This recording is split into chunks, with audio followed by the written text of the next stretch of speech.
بسم الله الرحمن الرحيم.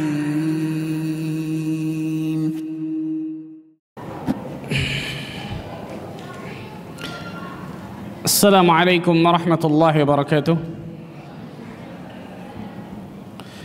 إن الحمد لله نحمده ونستعينه ونستغفره ونتوب إليه ونعوذ بالله من شرور أنفسنا ومن سيئات أعمالنا. من يهده الله فلا مضل له ومن يضلل فلا هادي له. أشهد أن لا إله إلا الله وحده لا شريك له وأشهد أن محمدا عبده ورسوله صلوات الله وسلامه عليه نبينا وحبيبنا محمد صلى الله عليه وعلى آله وصحبه وسلم. قال الله تعالى في كتابه الكريم: يا أيها الذين آمنوا اتقوا الله حق تقاته ولا تموتن إلا وأنتم مسلمون. أما بعد. Ikhwani wa akhwati fiddin, rahimani wa rahimakumullah.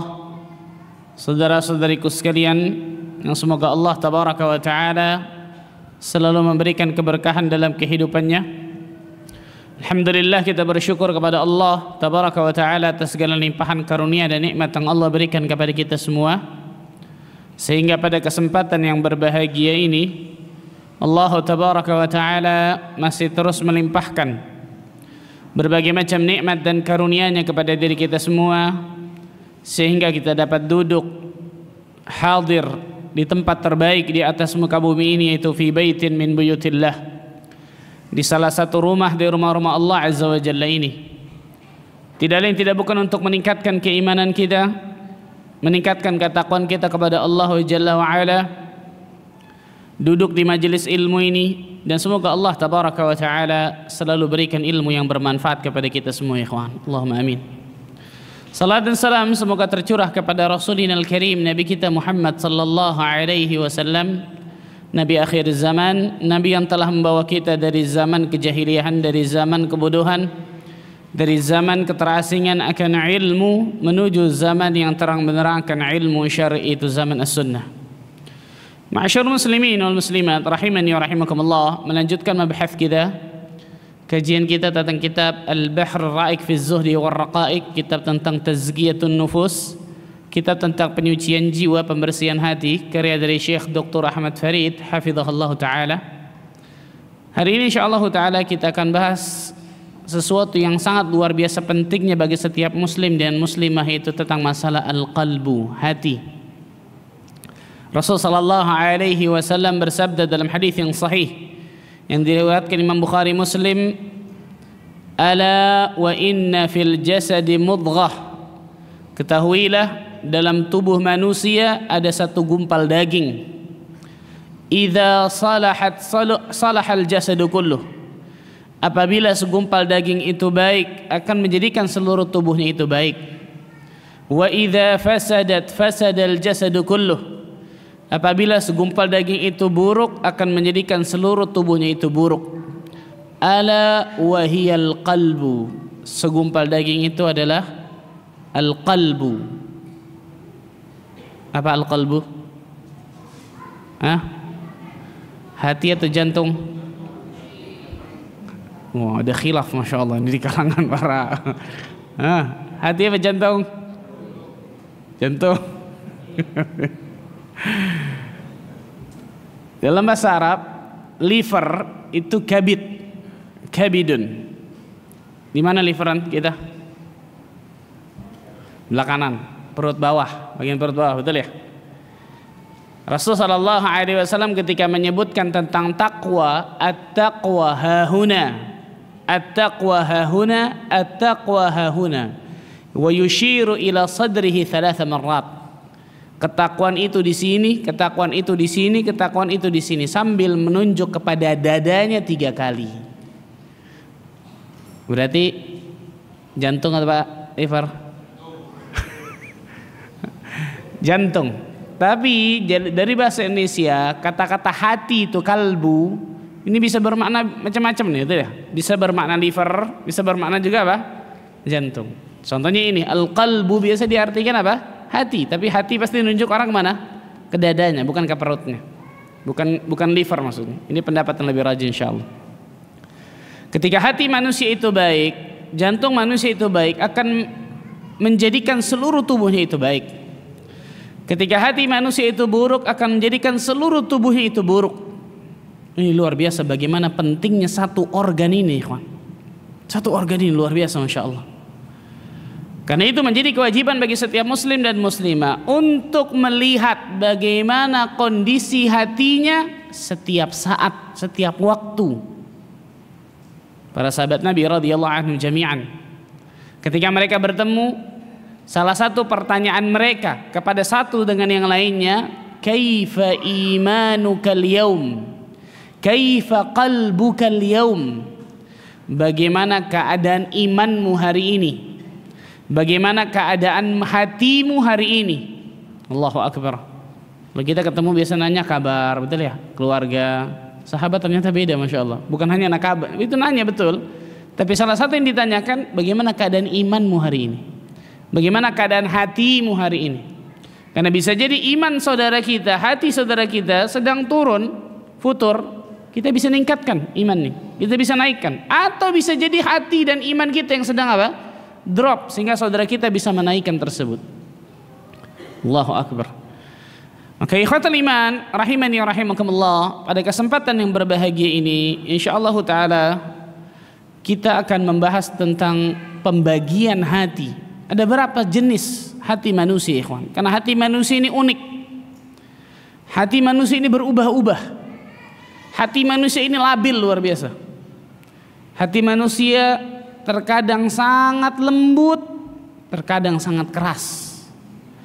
Hati manusia terkadang sangat halus, terkadang sangat kasar. Hati manusia terkadang sakit, terkadang sehat. Bahkan hati manusia bisa hidup dan bisa mati. Ini hati manusia nih, kawan. Maka jangan pernah merasa aman ketika hari ini alhamdulillah kita rajin beribadah, bisa menikmati dari ibadah kita, menikmati dari lezatnya iman. Gak ada yang bisa jamin kenikmatan itu akan terus langgeng tuh. Karena hati manusia itu luar biasa labilnya. Summiyal qalbu li'annahu yataqallab. Dinamakan hati dalam bahasa Arab itu al-qalbu karena dia selalu berbolak-balik. Bolak-balik, subhanallah. Imam Ahmad ibn Hanbal mengatakan hati manusia ibarat sebuah bola yang sisi kanannya atau sebelah sisinya berwarna hitam dan sebelah sisinya berwarna putih. Bola setengahnya hitam, setengahnya putih. Kemudian dilemparkan bola tersebut ke sungai kehidupan. Maka bola tersebut pasti apa? Betul ya? Kadang di atas, kadang di bawah, hitamnya putih. Itu hati manusia ketika dia hidup di atas muka bumi ini, ikhwan. Maka sekali lagi saya katakan menjadi kewajiban bagi setiap muslim dan muslimah untuk melihat bagaimana kondisi hatinya setiap saat, setiap waktu. Ikhwatul iman rahimani wa rahimakumullah, Nabi sallallahu alaihi wasallam bersabda dalam sebuah hadis yang sahih yang diriwayatkan Imam Hakim dari Abu Hurairah radhiyallahu anhu, innal imana la yakhluqu fi jawfi ahadikum kama yakhluqu thawbul khaliq. Sesungguhnya iman di dalam hati seseorang itu bisa usang sebagaimana pakaian bisa usang. Fas'alullaha an yujaddidal imana fi qulubikum, maka mohonlah kepada Allah, mintalah kepada Allah azza wa jalla untuk memperbaharui iman di dalam hati kalian. Subhanallah, lihat hati kita, ternyata iman dalam hati kita ini bisa usang. Lapuk, tahu lapuk? Bahasa apa lapuk tuh, masya Allah. Sama seperti pakaian yang bisa usang, bagus lama-lama usang, rusak. Maka Rasul menyebutkan fas'alullaha an yujaddidal imana fi qulubikum, mohonlah kepada Allah, mintalah kepada Allah agar memperbaharui iman di dalam hati kalian wahai manusia. Allahu akbar. Dan pada hakikatnya ikhwan, hati manusia ini awalnya itu selalu di atas fitrah. Jadi ketika Allah Azza wa Jalla menciptakan manusia, hati manusia itu di atas fitrahnya, aslinya, hukum asalnya. Nabi SAW bersabda dalam sebuah hadis yang sahih yang diriwayatkan oleh Imam Bukhari Muslim, kullu mauludin yuladu 'alal fitrah. Setiap bayi yang lahir dilahirkan dalam keadaan fitrah. Sebagian ulama mengatakan fitrah di sini cenderung kepada Islam atau seorang muslim. Hatinya fitrah, hatinya muslim, hatinya Islam. Fa abawahu yuhawwidanihi aw yunassiranihi aw yumajjisanihi. Kedua orang tuanya lah yang menjadikan anak ini bisa jadi Yahudi, Nasrani atau Majusi. Lihat, kedua orang tuanya lah. Berarti asalnya apa? Bagus, fitrah, betul ya? Kedua orang tuanya lah yang bisa menjadikan anak ini jadi Yahudi, Nasrani atau Majusi. Karena ternyata Nabi menyebutkan kullu mauludin yuladu 'alal fitrah. Setiap bayi yang lahir itu dalam keadaan fitrah. Hatinya benar, hatinya lurus. Hatinya di atas fitrahnya Allah Azza wa Jalla ciptakan tuh. Tapi ketika dia hidup di atas muka bumi ini, maka banyak kemudian mempengaruhi itu tuh. Dari berbagai macam. Entah hawa nafsunya, entah orang tuanya pendidikannya, entah temannya, entah syaitan yang membisikkan keburukan ke dalam hatinya dan seterusnya. Tapi asalnya hati manusia di atas apa? Fitrah. Nabi SAW juga bersabda dalam sebuah hadis yang sahih dari Imam Muslim dari Iyad bin Himar al-Mujashi, wa inni khalaqtu ibadi hunafa'u kulluhum. Rasul bersabda, Allah berfirman, hadis qudsi, sesungguhnya aku menciptakan para hambaku semua dalam keadaan hanif. Hanif bisa diartikan apa ya kawan? Lurus. Aslinya hanif itu sebenarnya miring. Aslinya hanif itu sebenarnya asal katanya apa? Miring. Loh kok bisa lurus Ustaz? Hanif itu asal katanya ma'il. Ma'il itu condong. Condong berarti kan miring, betul ya? Nggak mungkin lurus. Ma'ilan an, ma'ilan ila. Condong kepada dan condong dari. Maksudnya apa? Nabi Ibrahim alaihissalam Allah Azza wa Jalla sebutkan apa? Orang yang hanif. Maksudnya apa? Condong kepada tauhid dan jauh dari kesyirikan. Maka diartikan lurus. Bisa difahami ya kan? Hanif itu aslinya sebenarnya condong. Tapi condongnya kemana? Nah, hanif condong kepada tauhid, condong mendekat kepada tauhid maksudnya, dan condong menjauh dari kesyirikan. Ma'ilan ila tauhid wa ma'ilan 'anis syirk. Condong kepada tauhid, mendekat kepada tauhid, dan condong menjauh dari kesyirikan, maka diartikan lurus. Rasul bersabda, Allah berfirman dalam hadis qudsi ini, wa inni khalaqtu ibadi hunafa'u kulluhum. Sesungguhnya aku menciptakan para hambaku semuanya dalam keadaan hanif. Berarti tadi hanif apa? Condong mendekat kepada tauhid dan condong menjauh dari apa? Syirik. Maka diartikan lurus. Jadi Allah ciptakan manusia di atas muka bumi ini, hukum asalnya hatinya itu apa? Bagus, fitrah. Hatinya bagus, Masya Allah. Mengetahui Allah Tabaraka wa Ta'ala yang menciptakannya dan seterusnya. Tapi ketika apa? Lihat. Wa innahum atathumus syayatin fajtalathum an dinihim. Maka sungguh kemudian para syaitan mendatangi mereka lalu memalingkan mereka dari agama mereka. Berarti hukum asalnya manusia lahir ke atas muka bumi ini hatinya apa? Lurus, bagus, hanif, fitrah, di atas Islam kan gitu. Tapi ketika dia hidup di atas muka bumi ini, berbagai macam ujian datang kepadanya. Syaitan yang membisikkan dirinya, lingkungan yang menjadikan dirinya teman dan seterusnya. Kalau itu semua bagus, Masya Allah, bisikan syaitan dia bisa hilangkan, lingkungannya dia dididik ternyata dengan bagus, temannya bagus, jadi tauhid, Masya Allah tuh, hanif. Tapi kalau itunya semua buruk, melenceng tuh. Subhanallah, hati manusia fitrahnya itu di atas tauhid ternyata. Dan memang Allah Azza wa Jalla sebutkan itu ketika kita di alam rahim, Allah Azza wa Jalla mengambil persaksian bagi diri kita semua. Alastu bi rabbikum? Qalu bala syahidna. Betul ya? Cuma antum nggak ingat, sama anak juga nggak ingat, Masya Allah, betul ya? Si alam rahim tuh. Ketika Allah Azza wa Jalla mengatakan kepada ruh-ruh tersebut, bukankah aku Rabb kalian? Qalu bala syahidna. Mereka semua sepakat menjawab, ruh-ruh tersebut menjawab apa? Betul, dan kami menyaksikan, kami bersaksi akan hal tersebut.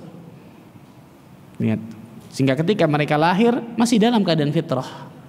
Tapi ketika mereka masuk ke atas muka bumi ini dengan berbagai macam cobaan dan ujian, itu yang menempa mereka. Apakah mereka tetap di atas hanifnya atau kemudian melenceng dari jalur apa? Hanif tersebut. Ikhwatal iman, rahimani wa rahimakumullah. Para ulama mengatakan hati manusia yanqasimu ila thalathati aqsam. Hati manusia terbagi menjadi 3 jenis. Coba kita lihat yang mana termasuk hati kita nih, ikhwan. Hati manusia terbagi menjadi 3 jenis. Yang pertama, qalbun salim. Qalbun salim, hati yang selamat, sehat, bersih. Ini qalbun salim nih. Qalbun salim, hati yang selamat, sehat, bersih. Yang pertama ini hatinya orang-orang mukmin, hatinya orang-orang yang bertakwa kepada Allah Azza wa Jalla, orang-orang yang beriman dengan iman yang benar. Qalbun salim. Yang kedua, kebalikan dari qalbun salim, apa itu? Qalbun mayyit, hati yang mati. Hati yang mati. Ini hatinya orang-orang kafir, munafik, masuk ke sini nih. Hatinya orang-orang kafir, nggak ada cahaya Allah Azza wa Jalla di dalam hati tersebut. Munafik begitu juga. Dia tahu akan kebenaran tapi dia nggak mengikuti kebenaran itu tuh. Dan yang ketiga, dan ini yang paling banyak ya, masya Allah. Qalbun marid, hati yang sakit. Hati yang sakit. Kira-kira kita yang mana nih, kawan? Maunya sih yang pertama ya. Maunya. Aslinya, wallahu taala a'lam bissawab. Yang pertama, ikhwan, qalbun salim, hati yang salim. Allah tabaraka wa taala berfirman di dalam surat Asy-Syu'ara, surah 26 ayat 88 dan 89. Surat Asy-Syu'ara surat 26 ayat 88 dan 89.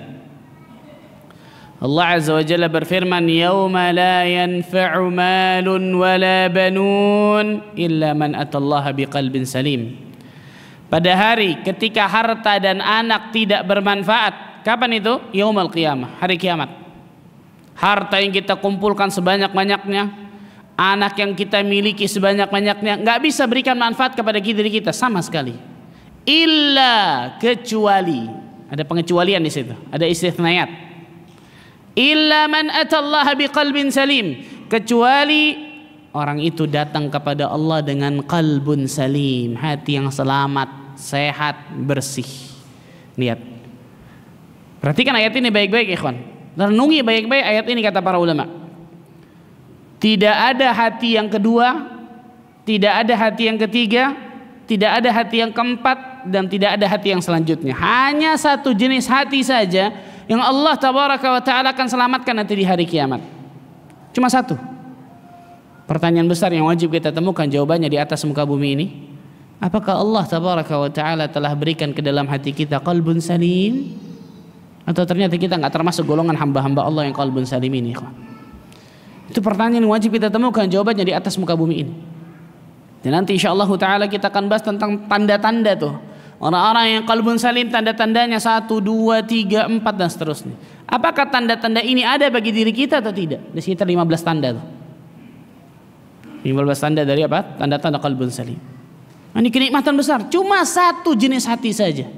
Pernahkah kita berpikir ketika Allah wafatkan diri kita di atas muka bumi ini, kemudian kita masuk ke alam kubur, Allah bangkitkan diri kita nanti di yaumul ba'ats, di hari kebangkitan, dengan hati apa kita berjumpa dengan Rabb kita, ya ikhwan? Dengan hati apa tuh? Qalbun salim atau ternyata hati-hati yang lain? Karena sekali lagi hanya satu jenis hati saja, ya ikhwan, yang Allah tabaraka wa ta'ala akan selamatkan nanti di hari kiamat. Gak ada yang kedua, gak ada yang ketiga, gak ada yang keempat, dan gak ada selanjutnya. Satu jenis ini, qalbun salim. Hatinya orang mukmin, hatinya orang-orang yang bertakwa kepada Allah azza wa jalla, hatinya orang-orang yang taat kepada Allah dan Rasulnya.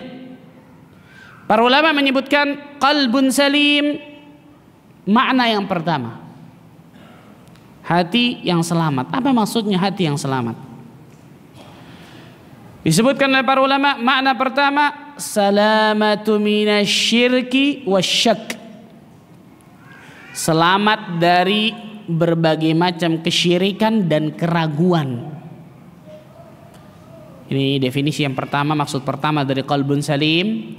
Salamatu minasyirki wasyak. Selamat dari kesyirikan dan keraguan tentang agama. Jadi hati orang-orang yang qalbun salim, nggak ada dalam hatinya kesyirikan tuh. Nggak ada syirik besar, nggak ada syirik kecil, nggak ada syirik khafi yang tersembunyi, nggak ada syirik jali yang benar-benar terlihat, nggak ada. Benar-benar bersih hatinya dari berbagai macam kesyirikan. Wasyak, dan dari keraguan tentang agamanya, nggak ada tuh. Wah, benar gak ya ada surga? Benar gak ya ada neraka? Benar gak nanti kita akan dikasih pahala? Benar gak kita akan diazab, dikasih dosa? Gak ada ragu sama sekali dengan janji-janji Allah ataupun ancaman-ancaman Allah. Ini yang pertama, makna di qalbun salim. Makna yang kedua, qalbun salim disebutkan oleh para ulama, di antara Syekh Abdul Razzaq Ibn Abdul Masin Al-Abad Al-Badr, salamatu min fitnati syubuhat wa fitnati syahwat. Selamat dari fitnah syubuhat dan fitnah syahwat. Selamat dari fitnah syubuhat dan fitnah syahwat. Jadi hati orang-orang yang qalbun salim, hatinya selamat dari fitnah syubuhat dan fitnah syahwat. Di dunia ini ikhwan banyak luar biasa fitnah, tapi fitnah yang banyak itu bersumber pada dua fitnah ini, syubuhat dan syahwat. Syubuhat tadi itu keraguan tentang agamanya. Orang-orang liberal tuh misal contoh, itu syubuhatnya kena tuh. Ragu tentang agama ini, ragu tentang syariat Allah tabaraka wa ta'ala, na'udzubillah. Orang-orang yang apa? Menjalani aliran sesat, na'udzubillah min dzalik. Meyakini yang tidak diyakini dengan Allah, yang tidak diyakini oleh Rasul sallallahu alaihi wasallam dan para sahabatnya. Itu syubhatnya kena tuh. Khawarij contohnya, Murji'ah, Qadariyah, Jabariyah, sebanyak-banyaknya luar biasa. Itu syubhat. Wasyahwat, dan syahwat. Biasanya kita ngomong apa? Tahta, wanita, harta. Betul ya? Itu syubhat, betul. Harta duniawi yang luar biasa, pangkat jabatan yang luar biasa, wanita yang cantik rupawan ataupun laki-laki mungkin yang ganteng dan seterusnya, itu syahwat semua tuh. Yang muyul manusia, kecenderungan manusia biasa cinta kepada sesuatu yang syahwat itu. Orang yang qalbun salim, hatinya selamat dari dua hal ini nih. Selamat dari berbagai macam fitnah syubhat dan selamat dari berbagai macam fitnah syahwat. Allahu akbar. Nah, ini disebutkan oleh para ulama tentang masalah ini. Para ulama mengatakan, ikhwan, qalbun salim adalah hati yang bersih dan selamat dari berbagai macam syahwat yang berseberangan dengan perintah dan larangan Allah. Bersih dan selamat dari berbagai macam syubhat yang menyelisihi beritanya. Ia selamat dari menghambakan diri kepada selain Allah, tidak menjadikan hakim selain Rasul sallallahu alaihi wasallam. Bersih dalam mencintai Allah dan dalam berhakim kepada Rasulullah. Bersih dalam rasa takut dan berharap kepadanya, dalam bertawakal kepadanya, dalam bertaubat kepadanya, dalam menghinakan diri di hadapannya, dan dalam mengutamakan mencari ridhanya di segala keadaan, dan dalam menjauhi kemurkaan Allah azza wa jalla dengan segala cara. Inilah penghambaan atau ubudiyah yang tidak boleh ditujukan kecuali kepada Allah tabaraka wa ta'ala. Nah, ini yang saya katakan tadi, bahwa berarti apa? Orang yang qalbun salim selamat dari tadi perbuatan syirik, selamat dari perbuatan kesyirikan, selamat dari syubhat dan seterusnya. Hatinya benar-benar mengikhlaskan dirinya untuk Allah azza wa jalla ketika dia beribadah, menghambakan dirinya, menghinakan dirinya di hadapan Allah azza wa jalla. Hatinya benar-benar penuh dengan rasa cinta kepada Allah tabaraka wa ta'ala dan seterusnya. Ini qalbun salim. Ini qalbun sani.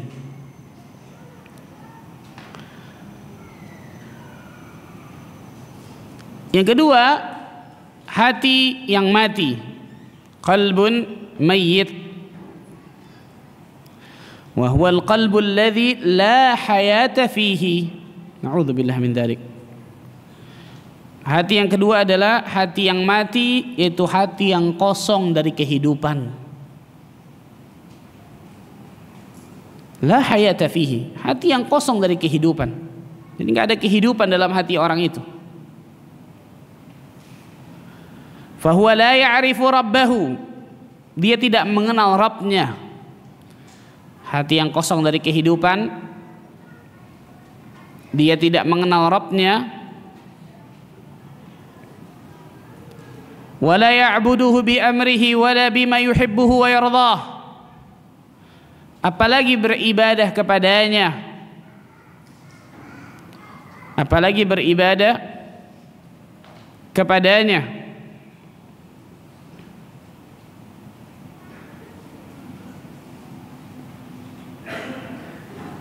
dari segala yang Allah cintai dan ridhai, apalagi beribadah kepadanya dari segala yang Allah cintai dan ridhai. Jadi nggak beribadah kepada Allah, padahal ternyata ibadah tersebut pasti dicintai dan diridhai oleh Allah.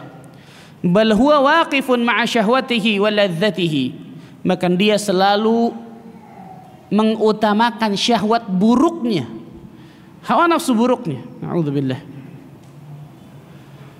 Maka dia selalu mengutamakan syahwat buruknya atau hawa nafsu buruknya. Walau kana fihima sakhita rabbahu wa ghadabah, walaupun itu mendatangkan kemurkaan dan kemarahan Allah. Na'udzubillah min dzalik. Na'udzubillah min dzalik. Sallallahu alaihi. Walaupun itu mendatangkan apa? Kemurkaan dan kemarahan Allah. Jadi hati yang mati, hati yang di dalam hati tersebut nggak ada kehidupan, nggak ada cahaya Allah Azza wa Jalla, nggak ada cahaya hidayah Allah. Dia tidak mengenal Allah, nggak mengetahui Allah. Dia tidak beribadah kepada Allah, baik hal-hal yang Allah cintai ataupun Allah ridhai. Bahkan dia selalu mengikuti hawa nafsu buruknya, syahwat buruknya, walaupun hal tersebut bisa mendatangkan kemurkaan dan kemarahan Allah Azza wa Jalla. Kenapa? Karena syahwat buruknya jadi Tuhannya, ikhwan. Syahwat buruknya jadi apa? Jadi Tuhannya, diikuti mati-matian, luar biasa tuh. Na'udzubillah min dzalik. Ini qalbun mayyit. Ini hati yang mati. Ini hati yang mati nih. Nasallahu alaihi. Hatinya orang-orang kafir yang tidak mengenal Allah Azza wa Jalla dalam hati tersebut. Hatinya orang-orang munafik yang tahu mungkin akan kebenaran tapi tidak mengikuti kebenaran tersebut. Ini hati-hati nih, kawan. Karena itu jangan kaget kalau orang-orang kafir yang mungkin dunianya dalam pandangan kita, wah the best. Mungkin kita mengharapkan dunia sebagaimana orang kafir tersebut. Hartanya berlimpah luar biasa, dielu-elukan manusia, diidolakan manusia, tapi mati dalam keadaan bunuh diri dengan mengatakan wasiatnya, saya tidak bahagia. Betul ya? Betul. Tahu Kurt Cobain? Nah, saya mau ngeliat nih muka-muka sama-sama ya. Tahu Kurt Cobain, vokalis mana tuh? Mati dalam keadaan apa tuh? Bunuh diri, betul ya? Tahu Chester? Ustaz tahu semua, masya Allah. Buat bahan dakwah, masya Allah nih, betul ya? Vokalis mana tuh? Tahu, antum semua hebat, luar biasa, masya Allah ya. Linkin Park. Mati dalam keadaan di atas puncak-puncak karirnya tuh, betul ya? Mengatakan saya tidak bahagia pesannya. Kenapa? Karena dalam satu tubuh manusia ada satu ruang yang ruang ini nggak bisa diisi dengan apapun kecuali dengan mendekatkan dirinya kepada Sang Rabbul Alamin. Jangan beribadah kepada Allah. Mau hartanya sebanyak apapun nggak bisa ruang ini diisi dengan harta. Mau healing kemanapun nggak bisa ruang ini diisi dengan healing, nggak bisa. Mau pangkat jabatannya setinggi apapun nggak bisa healing pangkat jabatannya itu mengisi ruang ini. Ruang ini hanya bisa diisi dengan beribadah kepada Rabbul Alamin, menghambakan diri kita kepada Allah Azza wa Jalla. Kalau nggak diisi berarti kosong, betul ya? Kalau kosong hampa pasti. Lihat, nggak ada kehidupan dalam hati orang itu. Ini qalbun mayyit. Ini hati yang mati, na'udzubillah. Nggak pernah mengenal Allah, tidak mengetahui Allah, nggak beribadah kepada Allah Azza wa Jalla. Padahal ibadah tersebut mendatangkan kecintaan dan keridhaan Allah. Bahkan menjadikan syahwat buruknya menjadi Tuhannya luar biasa. Dia ikuti mati-matian syahwat buruknya. Ini qalbun mayyit, hati-hati. Ini hati orang-orang yang mati. Dan betapa banyaknya orang-orang yang hatinya mati terlebih dahulu sebelum jasadnya itu mati, ikhwan. Allahu Akbar. Banyak orang menangisi ketika ada orang meninggal, tapi hanya sedikit orang-orang yang menangisi ketika hati manusia sudah mati. Na'udzubillah min dzalik, nasallallahu alaihi wasallam. Ini yang kedua, qalbun mayyit. Yang ketiga, qalbun marid, hati yang berpenyakit. Itu hati yang sakit.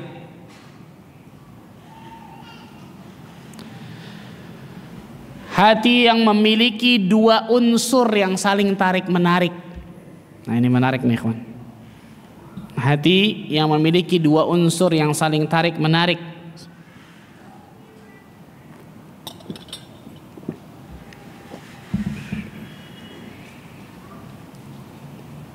Dua unsur itu apa? Hah? Dua unsur yang saling tarik menarik dalam hati itu apa? Hah? Saya nggak dengar, masya Allah ini. Cuma angkat tangan dulu coba. Apa? Yang pertama iman, yang kedua nifaq. Dua unsur itu iman dan nifaq. Itu dua unsur tuh. Dalam hati orang itu ada iman, tapi juga ada bibit-bibit nifaq. Ada bibit-bibit kemunafikan. Ketika imannya menang, imannya lagi naik, masya Allah, wah luar biasa rajin, sholat berjamaah di masjid, kajian luar biasa rajin, masya Allah, naik gunung. Tapi ketika unsur dari nifaknya yang menang, kemunafikannya yang menang, apa yang terjadi? Hilang tuh, kajian hilang, sholat berjamaah juga hilang, turun gunung, bahkan nyungsep ke sumur, naudzubillah. Dua unsur nih. Perhatikan subhanallah. Dan banyak sekali manusia yang Allah Azza wa Jalla berikan apa? Hati yang ketiga ini, naudzubillah. Karena dia selalu apa? Bertarung dalam hati orang itu tuh. Di mana dalam dua hal ini pertarungan yang menang itu yang biasa lebih unggul tuh. Subhanallahil-azim. Ini paling banyak deh, ikhwan.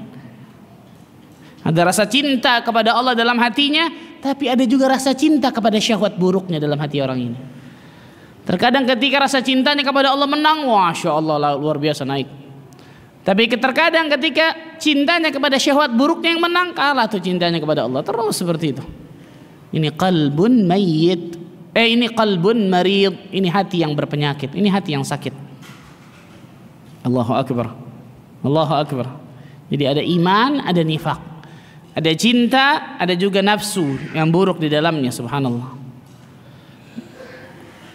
Nah, ini apa? Hati yang berpenyakit. Allah tabaraka wa taala berfirman di dalam surat Al-Hajj surah 22 ayat 52 sampai 54. Surat Al-Hajj surah 22 ayat 52 sampai 54. Allah sebutkan tentang tiga jenis hati ini dalam surat ini nih. Wa ma arsalna min qablika min rasulin wala nabiyyin illa idza tamanna alqa asy-syaitanu fi umniyatihi fayansakhu Allah ma yulqi asy-syaitan thumma yuhkimu Allah ayatihi. Dan kami tidak mengutus sebelum engkau ya Muhammad seorang rasul pun dan tidak pula seorang nabi, melainkan apabila dia mempunyai suatu keinginan, syaitan pun memasukkan godaan-godaan terhadap keinginan itu. Allah menghilangkan apa yang dimasukkan oleh syaitan itu, dan Allah tabaraka wa taala menguatkan ayat-ayatnya. Wallahu alimun hakim. Dan Allah azza wa jalla maha mengetahui dan maha bijaksana. Untuk apa Allah azza wa jalla melakukan itu? Lanjutannya, liyaj'ala ma yulqi asy-syaitanu fitnatan lilladzina fi qulubihim marad wal qasiyati qulubuhum, agar dia Allah menjadikan apa yang dimasukkan oleh syaitan itu sebagai cobaan bagi orang-orang yang dalam hatinya ada penyakit dan keras hatinya. Lihat, dua ya, penyakit dan juga apa? Keras hatinya. Yang berpenyakit hatinya sama yang mati ini keras, naudzubillah. Wa inna zalimina lafi shiqaqin ba'id. Dan sesungguhnya orang-orang yang zalim itu benar-benar dalam permusuhan yang nyata. Lanjutannya, ini baru qalbun salim nih. Wa liya'lamal ladzina utul ilma annahu al-haqqu min rabbik. Dan sesungguhnya orang-orang yang, dan agar orang-orang yang telah diberi ilmu meyakini, lihat, agar orang-orang yang diberi ilmu, dikasih ilmu, meyakini bahwa Al-Quran itulah yang hak dari Rabb kalian. Fayu'minu bihi, sehingga mereka beriman kepada Al-Quran tersebut. Fatukhbita lahu qulubuhum, dan tunduk hati mereka kepada Al-Quran itu. Ini apa ini? Qalbun salim, betul ya?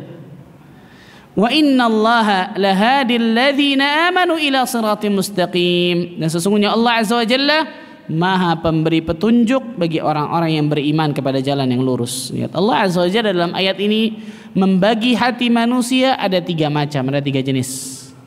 2 hati terkena keburukan dan 1 hati yang selamat. 2 hati yang terkena keburukan tadi, hati yang berpenyakit dan hati yang keras mati.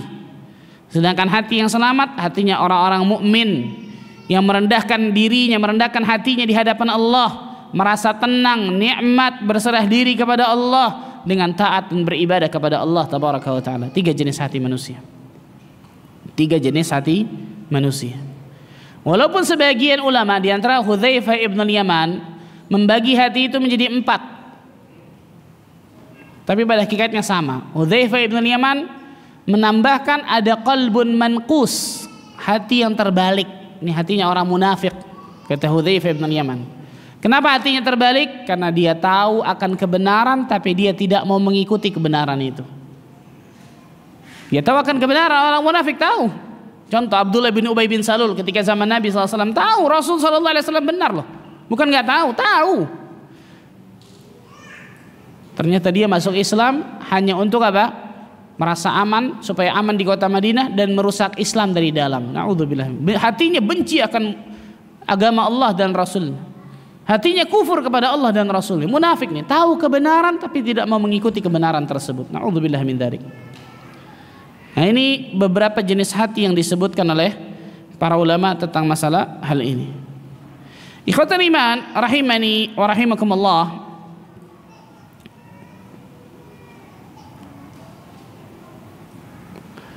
Allah tabaraka wa taala berfirman di dalam surat Al-Mutaffifin, surat 83 ayat ke-14.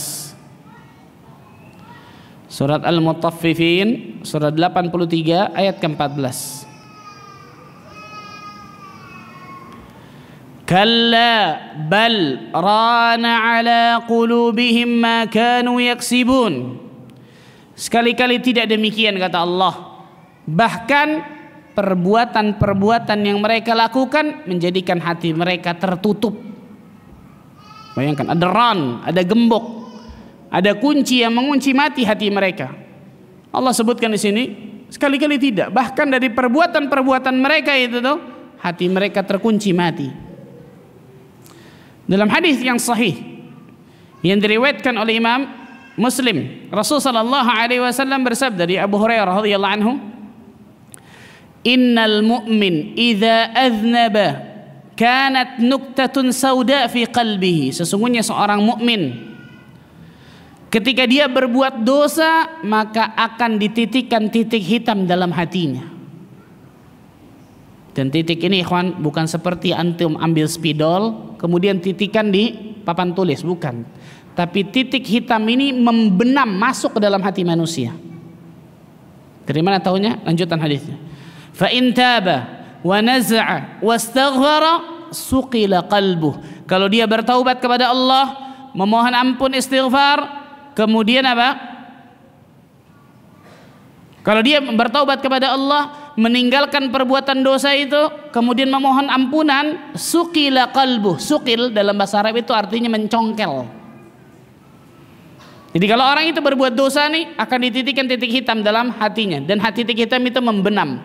Kalau dia kemudian meninggalkan perbuatan dosa itu, bertaubat, beristighfar kepada Allah, Allah akan congkel titik hitam itu dalam hatinya. Jadi bukan cuma dihapus, betul ya? Maka hati-hati nih, ikhwan. Subhanallah.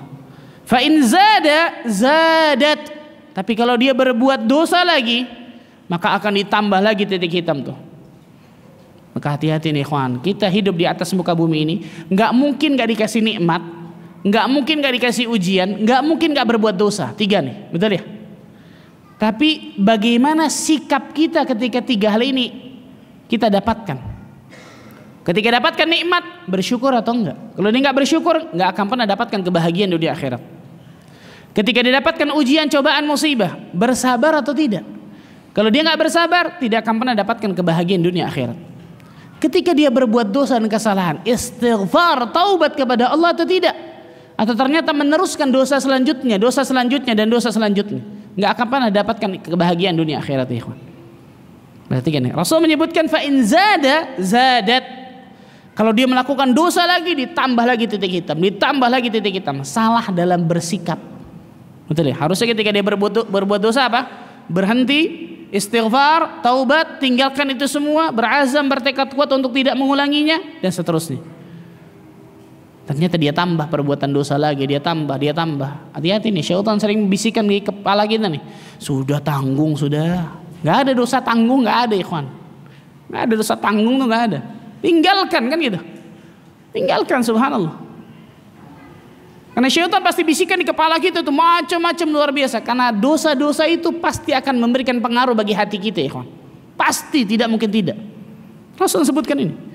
Fadzalika ar-ran alladhi dzakarahu Allah Ta'ala fi kitabih kalla bal rana ala qulubihim ma kanu yaksibun. Ketika hati manusia sudah tadi itu tambah dosa titik hitam lagi, tambah dosa titik hitam lagi, tambah dosa titik hitam lagi. Itulah yang dinamakan ran. Tadi itu gembok, kunci yang mengunci mati hatinya tuh. Yang Allah sebutkan dalam surah Al-Mutaffifin ayat ke-14, kalla bal rana ala qulubihim ma kanu yaksibun. Sekali-kali tidak, kata Allah Azza wa Jalla, apa yang telah mereka perbuat di atas muka bumi ini telah mengunci mati hati mereka tuh. Allahu Akbar. Na'udzubillahi min dzalik. Lihat. Ini hakikat hati yang apa? Yang kotor. Hakikat hati yang bersih. Nabi SAW bersabda dalam hadis yang sahih dari Imam Muslim dari sahabat Hudzaifah ibn al-Yaman radhiyallahu anhu. Rasul sallallahu alaihi wasallam bersabda, tu'radul fitanu 'alal qulubi ka'irdil hasiri 'udan 'uda. Fitnah memasuki hati manusia itu setiap harinya seperti tenunan tikar. Allahu Akbar. Untuk pernah ngelihat zaman sekarang masih ada tikar nggak ya, kawan? Karpet kalau betul ya. Tenunan anyaman, tikar, karpet, sedikit. Fitnah di atas muka bumi ini memasuki hati manusia kayak gitu tuh, ikhwan. Sedikit terus. Fa ayyu qalbin ushribaha nukitat fihi nuktatun sauda. Barang siapa yang fitnah mendatanginya, dia tidak kuat menolak fitnah tersebut. Dia lakukan fitnah tersebut, dosa itu, maka akan dititikkan titik hitam dalam hatinya. Fa ayyu qalbin ankaraha nukita fihi nuktatun bayda. Barang siapa yang fitnah mendatanginya, dia kuat menolak fitnah tersebut. Ini enggak boleh nih, dosa nih. Ini mengotori hati saya. Dia kuat menolak fitnah itu, akan dititikkan titik putih dalam hatinya. Hatta tasira ala qalbain, sampai menjadi 2 jenis hati. Yang pertama ala abyadu mithlu safa. Allahu Akbar. Yang pertama putih, jernih, bersih luar biasa. Seperti batu karang yang putih, jernih, bersih. Hati yang seperti ini kata Nabi SAW, fala tadurruhu ma damatis samawati wal ard. Hati yang seperti ini tidak akan terpengaruh fitnah selama langit dan bumi masih ada. Tadi tuh titik putih, sampai putih luar biasa hatinya. Kalau orang hatinya sudah seperti ini, bersih, masya Allah, qalbun salim, fitnah sehebat apapun di atas muka bumi ini nggak akan pernah memadaratkan hati seperti ini, kata Nabi. Wal akhar aswad murbadan kalkuzi mujakhian. Dan hati yang kedua tadi apa? Titik hitam terus. Hitam pekat, legam luar biasa. Seperti penggorengan atau bejana yang terbalik, tertelungkup. Penggorengan yang hitam mana? Atas atau bawahnya? Bawah, betul ya? Hati manusia bisa hitam seperti itu, bahkan lebih, ya kawan. Kenapa? Titik hitam terus, betul ya? Titik hitam terus. Kalau hati manusia sudah seperti itu, la ya'rifu ma'rufan wa la yunkiru munkara. Dia tidak mengetahui mana yang ma'ruf, mana yang baik untuk dirinya, dan dia tidak mengingkari, nggak tahu mana yang mungkar untuk dirinya. Bayangkan. Illa ma usyriba min hawahu, kecuali dia hanya mengikuti hawa nafsu buruknya semata. Yang saya katakan tadi, menjadikan hawa nafsu buruknya sebagai Tuhannya. A'udzubillah min dzalik. Assalamualaikum warahmatullahi wabarakatuh. Lihat perbedaan ya. Tadi hitam pekat legam luar biasa, kemudian apa? Yang satu putih bersih, yang batu karang putih jernih bersih luar biasa. Allahu akbar. Ini perbedaan antara hatinya orang-orang yang beriman dengan hatinya orang-orang yang terkena fitnah, baik itu hati yang berpenyakit ataupun hati yang keras atau hati yang mati. Orang yang beriman hatinya putih jernih bersih. Fala tadurruhu ma damatis samawati wal ard, kata Rasulullah SAW. Hati yang seperti ini, fitnah sehebat apapun gak akan pernah bisa memadaratkan hati seperti ini. Wallah, nikmat luar biasa mendapatkan hati seperti ini. Tapi bukan perkara membalikan telapak tangan ya ikhwan untuk mendapatkan hati seperti ini. Bukan perkara mudah, bukan perkara enak gampang, tidak. Harus ada effort yang maksimal, harus ada usaha yang maksimal untuk dapatkan hati seperti ini ikhwan. Berat luar biasa. Nah, sebagaimana saya katakan tadi awal, hati manusia itu labil, sangat luar biasa mudah untuk berbolak-balik. Kadang kita kemudian lurus, bagus, kadang menyimpang. Hitungan detik bisa berubah luar biasa. Rasulullah SAW bersabda kepada para sahabat, mengajarkan doa, ya muqallibal qulub, tsabbit qalbi ala dinik. Wahai zat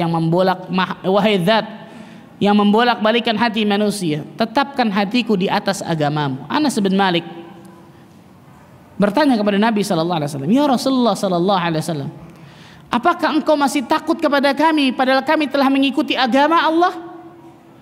Apakah engkau masih takut kepada kami bahwa padahal kami telah tunduk kepada syariat Allah dan Rasulmu dan Rasulnya?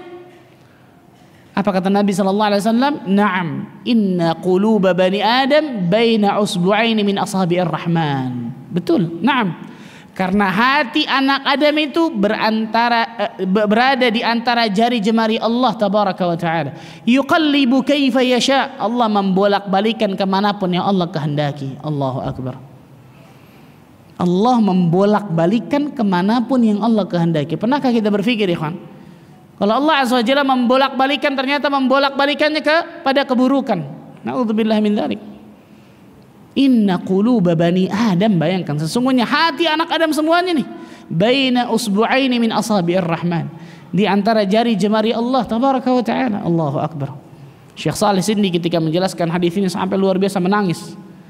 Saking beratnya keistiqamahan, saking tidak mudahnya seseorang istiqamah di jalan Allah Azza wa Jalla, konsisten di jalan Allah tabaraka wa taala. Inilah kewajiban bagi setiap muslim dan muslimah untuk selalu membersihkan hatinya, untuk selalu menjaga kesehatan hatinya, untuk menjaga selalu kebersihan hatinya dari berbagai macam keburukan yang bisa memberikan keburukan bagi hatinya tersebut. Ikhwatal iman rahimani wa rahimakumullah.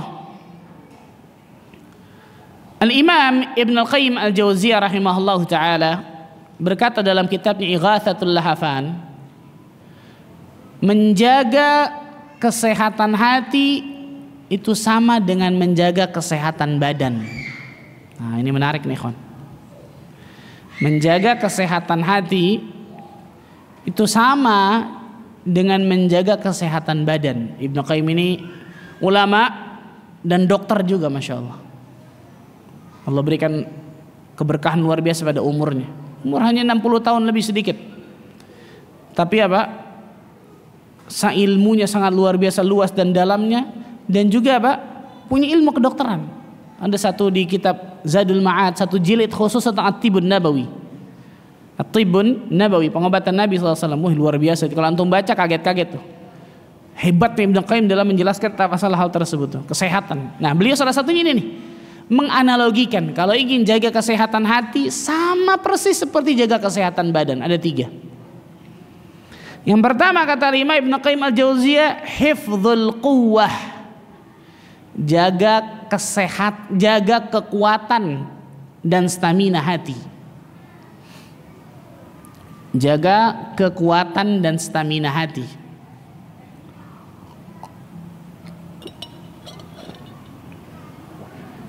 Jaga kekuatan dan stamina hati. Sama seperti badan kata beliau. Kalau badan mau sehat, mau kuat harus bergerak, betul ya? Olahraga. Nggak bisa diam duduk, sakit ujung-ujungnya itu pasti, betul ya? Harus bergerak, olahraga dan seterusnya. Salah satu untuk menjaga kesehatan badan kan itu.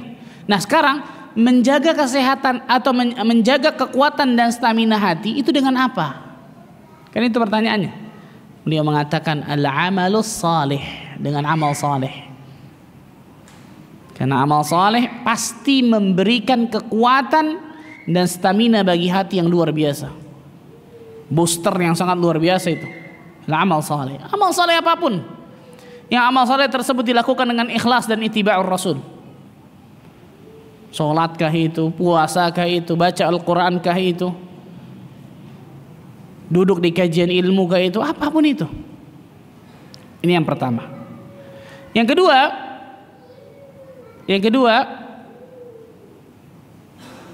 menjaga kesehatan hati yang kedua caranya kata beliau al-himyah 'anil mu'dhi,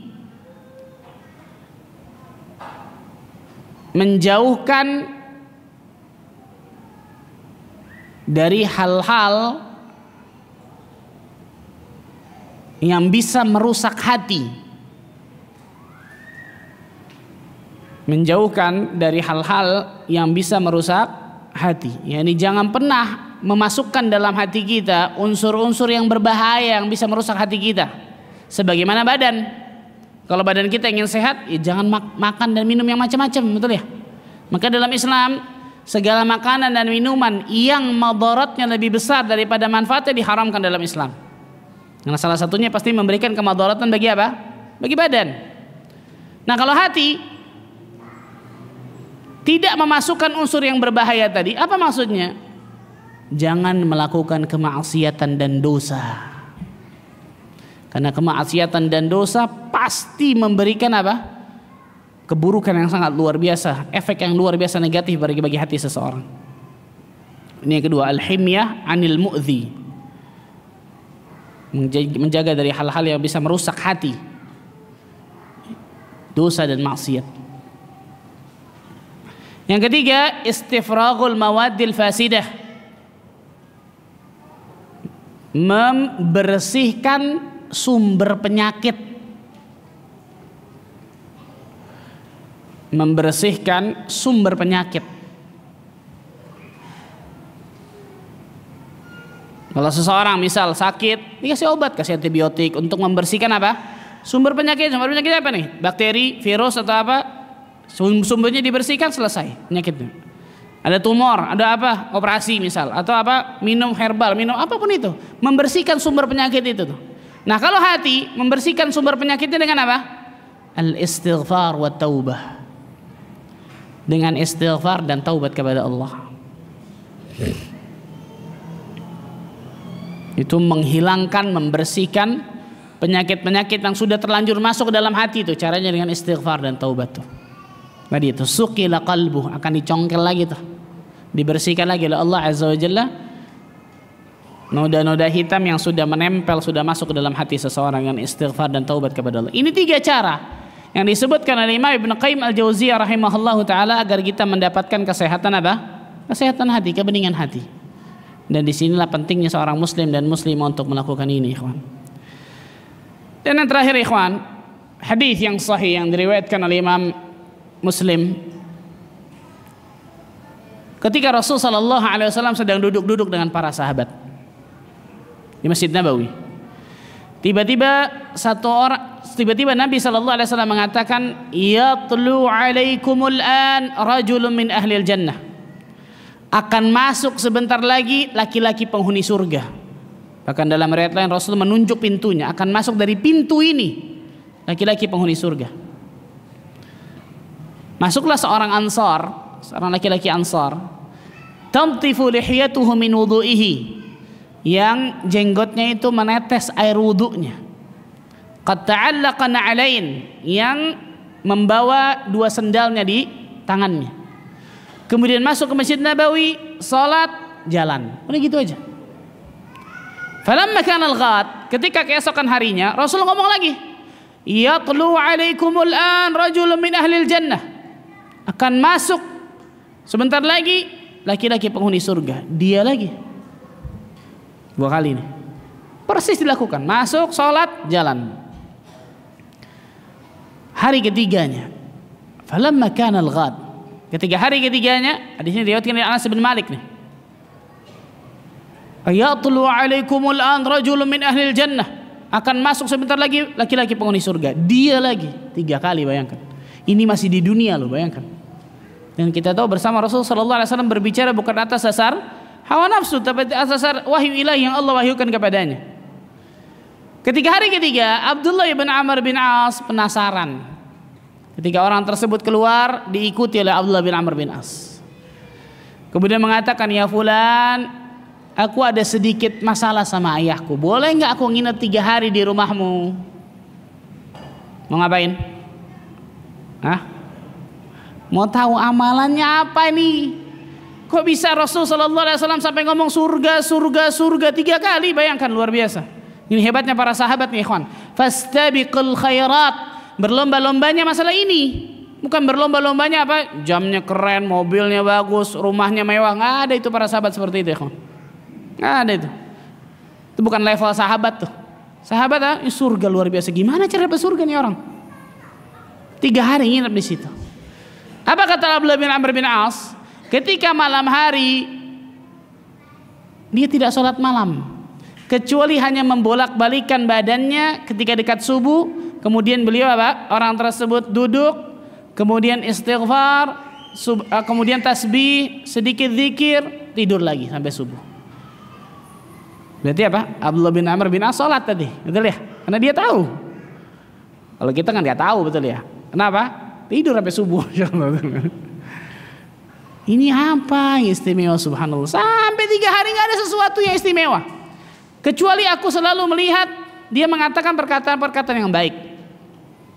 Sampai 3 hari tak kuat sudah. Karena manusia hanya bisa melihat zahir, betul ya? Wahai fulan, sesungguhnya aku nggak ada masalah sama ayahku. Tapi aku mendengar Nabi SAW bahwa engkau termasuk penghuni surga. Surga 3 kali. Apa amalanmu? Maksudnya apa? Aku juga ingin masuk surga. Subhanallah, hebatnya sahabat. Apa kata orang tersebut? Ma huwa illa ma ra'ait. Nggak ada amalanku kecuali apa yang kau lihat. Ya lemes deh. Betul. Nggak ada amalanku kecuali apa yang kau lihat. Ya sudah, karena nggak ada, jalan. Allah bin Abi jalan. Ketika jalan baru sedikit dipanggil, ya Abdullah ta'ala. Oh ya Abdullah, balik sini. Ma huwa illa ma ra'ait.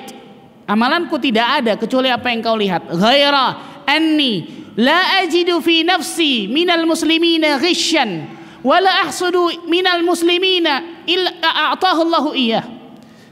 Tidak ada amalanku kecuali apa yang kau lihat, kecuali dalam hatiku tidak ada perasaan dengki, dongkol, benci kepada satu pun muslimin, nggak ada. Dan aku tidak pernah hasad sama sekali kepada orang-orang yang Allah berikan kenikmatan kepada dirinya. Dengan kata lain, hatinya bersihnya luar biasa orang ini, kawan. Hatinya beningnya luar biasa orang ini.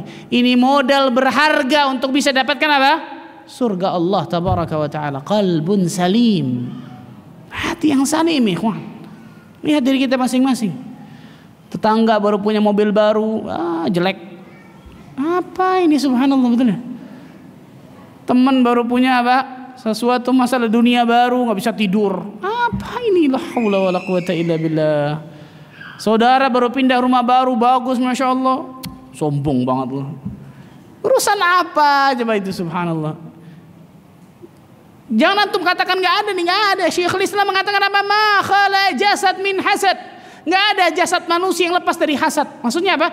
Setiap dari diri kita memiliki potensi untuk hasad kepada orang lain. Ini kata Syekhul Islam, bayangkan. Tapi bedanya orang yang mulia akan menyembunyikan itu, melawannya. Dan orang yang hina akan menampakkan itu, nggak melawannya. Dan biasanya hasad ini muncul dari sesuatu yang sejenis. Dokter hasadnya kepada para siapa? Dokter. Pedagang hasadnya kepada siapa? Pedagang. Penuntut ilmu hasadnya kepada siapa? Penuntut ilmu. Ulama hasadnya kepada siapa? Ulama. Jadi jangan antum anggap ulama nggak ada hasadnya. Salah. Bahkan sebagian ulama sampai mengatakan hasadnya ulama dengan ulama yang lain itu lebih mengerikan daripada hasadnya ahlu dunia. Kenapa? Karena dia tahu orang ini berarti Allah berikan kenikmatan besar ketika dapatkan ilmu bermanfaat tuh. Syaitan masuk di situ. Makanya ada satu kaidah apa? Kalamul aqran yutwa wala yurwa. Perselisihan ulama yang sezaman itu dibuang, nggak diriwayatkan, nggak diambil. Kenapa? Karena biasanya banyak dari hasad itu. Imam As-Suyuti dengan Imam As-Sakhawi luar biasa itu. Dua-duanya ulama Ahlus Sunnah. Tapi sering luar biasa berselisih, masya Allah. Dan para ulama mengatakan kebanyakan dari apa? Tidak objektif, hasad. Dibuang, nggak diriwayatkan. Hati yang bening ini nggak main-main nih, nggak mudah. Ma khala jasad min hasad, kata Syekhul Islam Ibn Taimiyah. Nggak ada jasad manusia yang bisa lepas dari hasad. Yani setiap diri kita memiliki potensi untuk hasad kepada orang lain. Hati-hati ya kawan. Jangan antum anggap aman luar biasa. Ini hati, ini qalb, ini hati manusia pentingnya. Seseorang harus selalu melihatnya nih. Karena jika tidak dia lalai, na'udzubillah min dzalik, ternyata keburukan ada dalam hatinya tersebut. Bersih luar biasa hati orang ini, yang menjadi model berharga untuk bisa dapatkan surga Allah tabaraka wa taala. Ini tentang masalah al-qalbu, tentang masalah hati. Jelas masih muqaddimah insyaallah. Setelah ini insyaallah taala kita akan bahas tentang apa saja tanda-tanda hati yang salim, yang bersih, yang sangat luar biasa banyak nih insyaallah taala. Wallahu taala a'lamu bissawab. Silakan, mungkin kalau ada yang mau bertanya.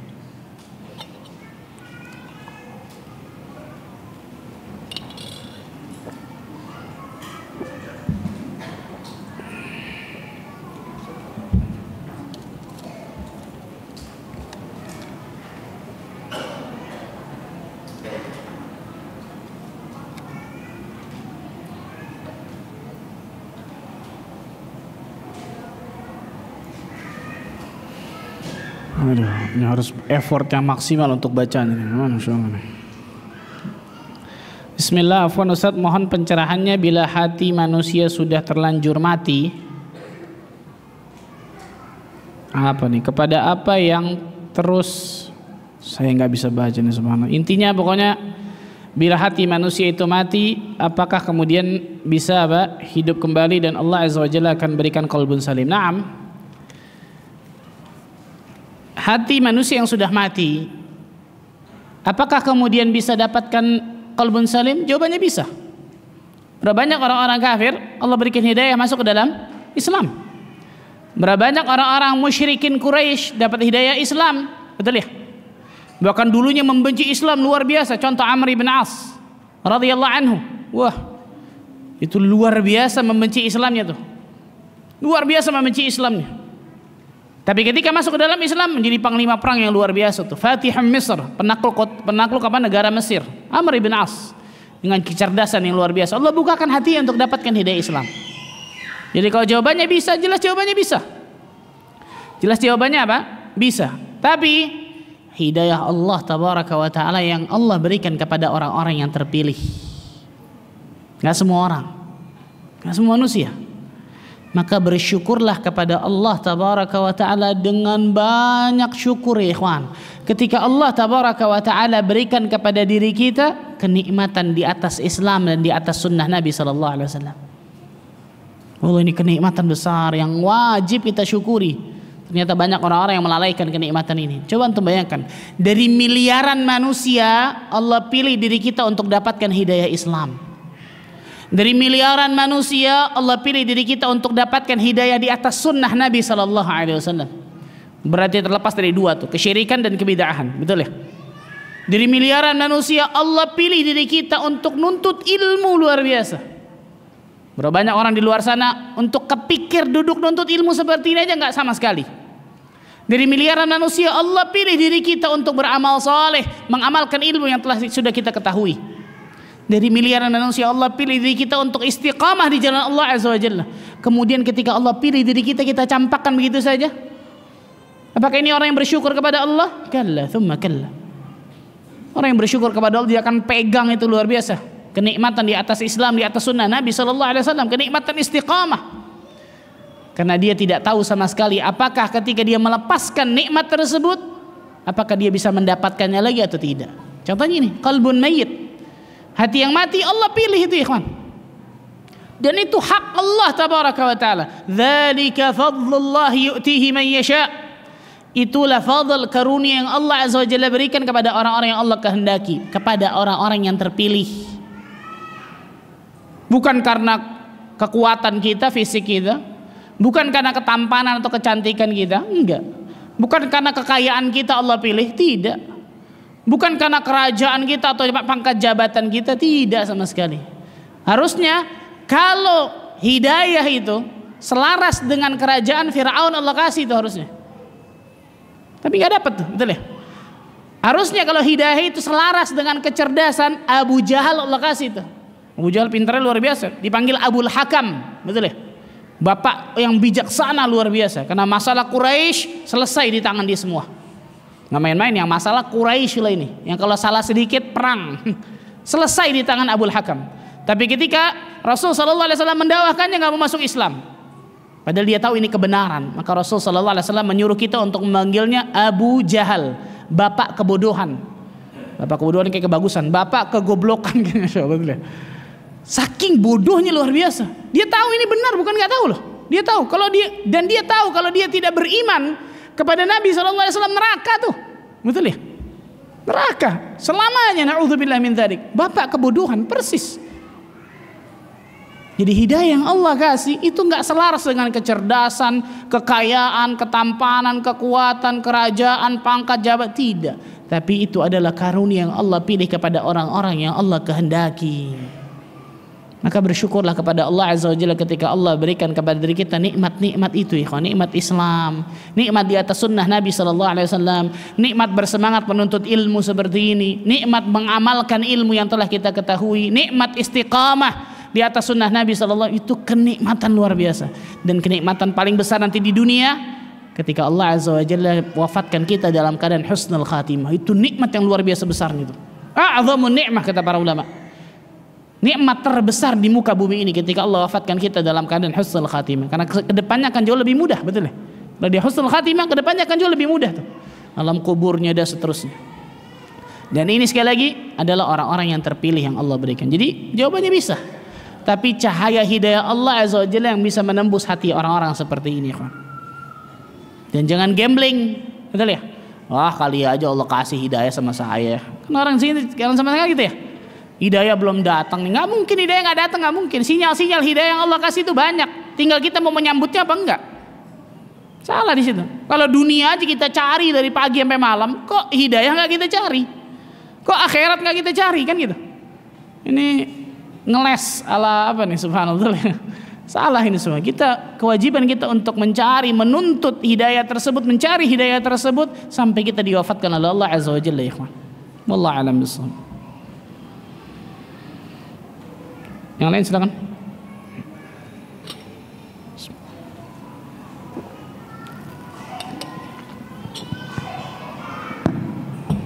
Bismillah. Assalamualaikum warahmatullahi wabarakatuh. Waalaikumsalam warahmatullahi wabarakatuh. Ustaz, barangkali ada korelasi antara qalbun salim dan akhlak manusia, Ustaz. Yang pertama. Yang kedua, barangkali di luar pembahasan pagi ini, yaitu tentang merokok ini, Ustaz. Apa? Merokok. Ya. Iya, ini iya. saya kadang-kadang kan sekarang ini merokoknya sangat masif sekali, Ustaz ya. Jadi bahkan sekarang itu anak SMP itu kalau saya lihat di lapangan di luar sana itu sudah merokok. Bahkan mereka masih pakai baju seragam, Ustaz. Betul. Ini apakah hukum, ada yang bilang hukumnya haram, ada hukumnya makruh. Nah. Ini terus terang aja, Anda tadi dari rumah ke sini itu hampir melihat di perjalanan itu hampir orang itu ada yang tidak ada yang tidak merokok, Ustaz. Masya Allah. Jadi bahkan sopir angkot pun hampir semua sopir angkot itu selalu merokok. Kadang-kadang saya suka menegur, Kang, jangan merokok. Saya itu terus terang aja nggak kuat kalau ada nggak bisa bernapas kalau ada orang yang merokok kena asap gitu. Itu saja Ustaz, barangkali mau pencerahan. Terima kasih. Assalamualaikum warahmatullahi wabarakatuh. Nah, jelas nanti kita akan bahas tentang 15 ciri dari qalbun salim. Salah satunya orang tersebut memiliki akhlak yang mulia.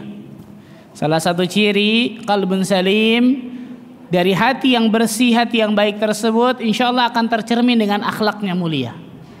Itu salah satu ilmu yang bermanfaat Buah manisnya, buah itu menghasilkan amal saleh. Buah itu menghasilkan khasyatullah, rasa takut kepada Allah. Buah itu menghasilkan akhlak yang mulia. Nah, ilmu yang bermanfaat pasti apa? Menetap dalam hati seseorang, nggak main-main. Nah, ini pasti berkaitan, sangat korelasi yang luar biasa kuatnya antara apa? Antara qalbun salim dengan akhlak yang mulia. Maka coba lihat diri kita, salah satunya dengan ini. Salah satunya untuk mengukur indikator apakah hati kita sudah Allah berikan qalbun salim, apakah akhlak saya sudah bagus atau belum nih. Bagaimana akhlak saya sama pasangan hidup saya, suami ke istri, istri ke suami. Bagaimana akhlak saya kepada anak saya, bagaimana akhlak saya kepada orang tua saya, bagaimana akhlak saya kepada saudara kandung saya, tetangga saya, keluarga saya, dan seterusnya. Itu luar biasa, itu salah satu apa? Ciri indikator qalbun salim disebutkan para ulama. Betul Pak, barakallahu fiik. Nanti kita akan bahas masalah itu. Yang kedua, ini penyakit besar luar biasa nih, tapi yang diremehkan penyakit ini. Kalau kita anggap misal merokok itu hukumnya makruh, misal contoh, apa kata-kata makruh artinya? Dari kata-kata kariha yakrahu yang artinya benci, membenci, betul ya? Kalau misal hukumnya makruh, apakah rela seseorang melakukan hal yang dibenci oleh Allah, tapi di lain pihak dia minta angkat tangan, ya Allah kabulkanlah doaku? Kalau hukumnya apa? Makruh. Bisa difahami ya kawan? Kalau hukum makruh nih, misal ternyata hukumnya makruh saya katakan tadi apa? Karena banyak orang makruh, menyepelekan masalah makruh, betul ya? Makruh ini kariha, dibenci. Apakah mungkin dia berdoa kepada Allah, doa minta kepada Allah, tapi di lain pihak dia melakukan sesuatu yang dibenci terus menerus oleh Allah? Kalau hukumnya apa? Makruh. Dan yang benar hukumnya haram. Yang benar hukumnya apa? Haram, nggak boleh, subhanallah. Ikhwan, khamr Allah sebutkan dalam Al-Quran manfaatnya banyak. Wa manafi'u linnas, manafi' itu jamak manfaat, manfaatnya banyak bagi manusia. Khamr manfaatnya banyak, tapi Allah sebutkan apa? Wa ithmuhuma akbaru min naf'ihima, dosanya, madaratnya jauh lebih besar, lebih banyak daripada apa? Manfaatnya. Karena itu diharamkan. Jadi bukan berarti sesuatu yang haram gak ada manfaatnya, salah. Sesuatu yang ada manfaatnya, tapi madaratnya itu lebih apa? Besar, bahayanya lebih apa? Besar daripada manfaatnya, diharamkan dalam Islam. Pertanyaan, apa manfaat rokok? Nah, saya mau tanya Pak, siapa yang ngerokok tanya deh coba. Apa manfaatnya? Bisa tenang Pak Ustadz. Oh Allah, bisa tenang, subhanallah. Asyik, Masya Allah. Kalau zikir tidak menenangkan kita, selain zikir gak ada yang menenang kita, kawan. Kalau baca Quran gak bisa membuat kita tenang, selain baca Quran gak ada sama sekali. Bisa ngayal pos ketika di kamar mandi itu. Oh cocok bener Bang, cocok tuh, betul, bisa cocok banget di kamar mandi itu, subhanallah. Benar-benar tempat yang kotor dengan yang kotor, betul. Subhanallah. Apa manfaatnya? Tanya coba. Kalau itu baik, coba kasih kepada anak kita tuh. Kalau itu baik, coba kasih kepada bayi kita tuh. Kalau itu sehat, betul ya? Karena syubhat luar biasa nih bagi orang-orang yang apa? Orang, tapi kan ini makruh, tapi kan ini terus tuh, subhanallah. Allahu akbar. Ikhwan, kaidah seorang muslim ketika dia hidup di atas muka bumi ini, apapun yang Allah tabaraka wa taala larang, jauhi sudah. Nggak usah perlu nanya hukumnya bahkan. Oh ini nggak boleh nih, selesai, jauhi. Tapi cuma makruh, nggak ada. Pokoknya ini dilarang sama Allah, selesai, jauhin. Apapun yang diperintahkan oleh Allah, kerjakan semampu kita. Nggak perlu nanya ini wajib apa sunnah. Bukan berarti kita nggak bahas fikihnya, bukan. Tapi bagaimana kita bersikap kepada perintah dan larangan Allah, itu maksudnya gitu. Karena banyak dari diri kita, cuma sunnah. Akhirnya ujung-ujungnya apa? Ninggalkan sesuatu yang sunnah, dia disepelekan. Ini perintah Allah Rasulnya, saya kerjakan semampu saya. Ini larangan Allah dan Rasulnya, saya tinggalkan sejauh-jauhnya. Itu harus seorang muslim ketika dia bersikap, beragama yang benar. Manhaj itu seperti itu salah satunya kan gitu. Metode cara beragama seperti itu. Nggak ada satu pun. Coba antum tanya. Antum melihat bagaimana riwayat-riwayat ketika Rasul menyuruh seperti ini, melarang seperti ini, nggak ada satupun dalil. Sahabat nanya, ya Rasulullah, ini perintah wajib apa sunnah? Ada nggak? Satu dalil saja, betul ya? Ketika satu larangan, Rasul melarang akan sesuatu, ya Rasulullah, ini haram apa makruh nih? Nggak ada sama sekali, betul ya? Perintah Allah dan Rasulnya mereka kerjakan semampu mereka. Larangan Allah dan Rasulnya mereka jauhi sejauh-jauhnya. Ini harusnya bersikap seorang muslim dan muslimah, ya. Ini harusnya seperti ini. Apalagi kalau jelas-jelas itu sesuatu yang haram, ya Allah. Untuk mendapatkan pahala saja itu belum tentu kita bisa dapatkan karena ada syarat-syaratnya, betul ya? Ini udah jelas dosa itu jelas, walaupun cuma satu nggak dilipat gandakan tapi jelas, nggak ada syaratnya tuh, betul ya? Setiap hari dosa, subhanallah. Kalau ada orang bakar duit aja, kita akan ngomong apa? Wah, ini akalnya kurang waras nih. Bakar duit setiap hari. Ini dia bakar setiap hari, luar biasa. Tapi itulah subhanallah ikhwan. Ketika kita sampaikan seperti ini, ada aja tuh dalam hatinya penolakan dan seterusnya. Apa itu? Hawa nafsu. Hawa nafsu pasti itu. Hawa nafsu yang jawabannya subhanallah. Yang melegalkan akhirnya membolehkan dari semua dalil yang semua hilang nih, semua hilang. Ini bolehlah. Kalau rokok haram, Ustaz, gula juga haram tuh harusnya. Kan gula begini, macam-macam nih syubhat, betul ya? Gula zaman Nabi udah ada, betul ya? Kenapa nggak diharamkan sama Nabi? Kan gitu. Berbagai macam luar biasa tuh. Intinya supaya apa? Tetap menjalankan hal tersebut. Padahal hatinya menolak masalah itu. Ikhwan, jujur kepada Allah tabaraka wa taala masalah hal tersebut. Allah azza wa jalla akan berikan berbagai macam keutamaan ketika orang itu hatinya jujur kepada Allah azza wa jalla. Wallahu a'lam bishawab. Silakan. Terakhir mungkin.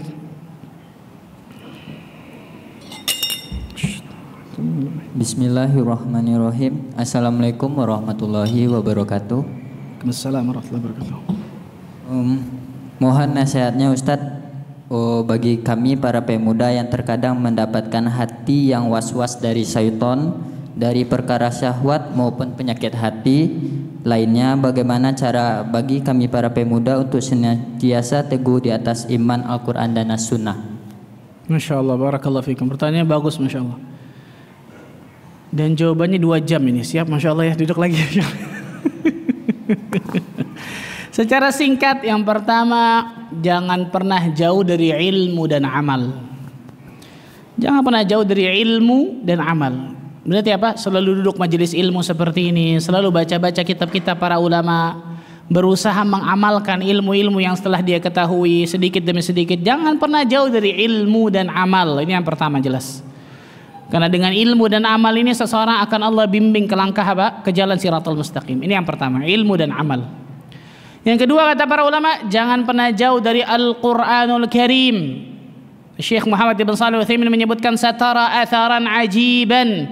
Engkau akan melihat perkara yang menakjubkan luar biasa ketika engkau mendekat dengan Al-Quranul Karim. Jangan pernah jauh dari Al-Quran nih. Sering membacanya, sering menghafalnya, sering mendengarnya, sering mentadabburi makna ayatnya, sering baca apa? Tafsirnya, dan seterusnya. Ini luar biasa nih Al-Quran. Yang ketiga, kata para ulama, berteman, cari sahabat dekat yang saleh atau salihah. Sahib, teman itu yang menarik seperti magnet. Karena dalam pertemanan hanya 2, dipengaruhi atau mempengaruhi. Kalau kita kuat, kita bisa mempengaruhi, maka pengaruhi yang baik-baik. Tapi kalau kita lemah, dan kebanyakan kita lemah, maka dipengaruhi. Maka cari teman-teman yang baik agar dipengaruhi yang baik-baik dari kita tuh. Itu milieu penting banget, luar biasa, sahabat dekat. Ini yang ketiga.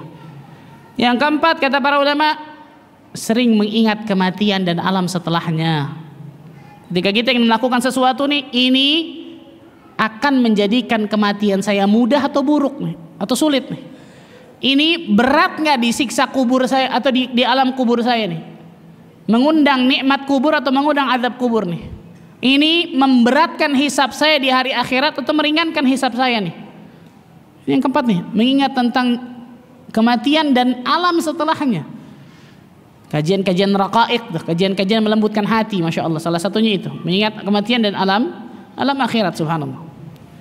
Selanjutnya kata para ulama, berdoa kepada Allah tabaraka wa ta'ala agar Allah berikan keistiqamahan, agar Allah azza wa jalla jauhkan dari berbagai macam fitnah di atas muka bumi ini.